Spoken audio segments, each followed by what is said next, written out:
লালবাগ থেকে বহরমপুর যাওয়ার পথে পাঠানপাড়া এবং নতুন গ্রাম দুই জায়গায় ইলেকট্রিকের দাবিতে পথ অবরোধ এলাকাবাসীর। স্থানীয়দের দাবি, 4 দিন ধরে পাঠানপাড়া এবং নতুন গ্রাম এলাকায় বিদ্যুৎ সংযোগ থাকলেও পাখা চলছে না, লাইট জ্বলছে না। এইসব নিয়ে বারবার লিখিত অভিযোগ করেও কোনো সুরাহা হয়নি।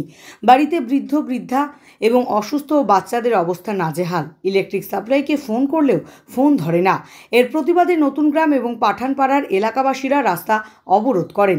ভোটের আগে বারবার নানান প্রতিশ্রুতি পেলেও ভোট মিটে গেলে কারোর আর দেখা পাওয়া যায় না। তাদের দাবি, যতক্ষণ পর্যন্ত মেন লাইন গুধিয়া থেকে বাদ দিয়ে লালবাগ অথবা বহরমপুরের সঙ্গে সংযোগ না করা হচ্ছে, ততক্ষণ তারা এই অবরোধ চালিয়ে যাবেন। এতটাই কষ্ট পেয়েছি 4 দিন ধরে। আজ আমরা 4 দিন ধরে কারেন্টের জন্য এখানে বাড়িতে ছটফট করছে। আমাদের পেশেন্ট আছে আরো। আমরা যদি কোনো নেতাদেরকে ডাকতে যাচ্ছি বা কাউকে বলতে যাচ্ছি, তারা তো কানাচ্ছে না, কোনো কথাই তারা শুনছে না। আমরা পাবলিক, আমরা ক্ষিপ্ত হয়ে গেছি। বাড়িতে পেশেন্ট আছে, মানুষ অসুস্থ আছে, কারেন্ট নাই, মোবাইলে চার্জ নাই, কত ব্যবসার ফোন আসছে। আজকে নতুন, আজ 5 বছর ধরে আমরা এরকম কষ্ট পাচ্ছি।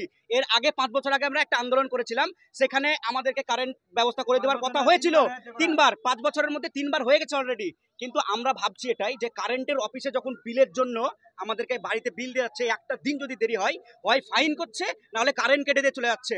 কিন্তু পরপর যে 4 দিন কারেন্টটা নাই, কেউ স্টেপ নিচ্ছে না। কার জন্য আমরা আজ রোদে আমরা যে এখানে মানুষগুলো জড়ো হয়েছি, এর জন্যই যে আমরা যা একটা ফাইসালা নিব, হয় আমাদেরকে লালবাগের সঙ্গে একটা লাইনের করতে হবে, না হলে বহরমের সঙ্গে করতে হবে। আমাদেরকে গুদিয়ায় ওই কারেন্ট যাবে, আর লালবাগে ওই রথতলা থেকে কারেন্ট, আর আমাদের এখানে কারেন্ট থাকবে না। এটা কিন্তু মানবো না। আমরা আর কারো কাছে যাব না, কারণ বিল যখন আমরা বিল কোনো টাইমে বাদ দিই না, যদিও বাদ দেয় আমাদের কারেন্টটা কেটে দেওয়া হয়। যদি তাও না দিতে পারে, ইন্টারেস্ট দিতে হয়। এটা আমরা জানতে চাই লালবাগের প্রশাসনের কাছে, কেন আমরা কি মানুষ না?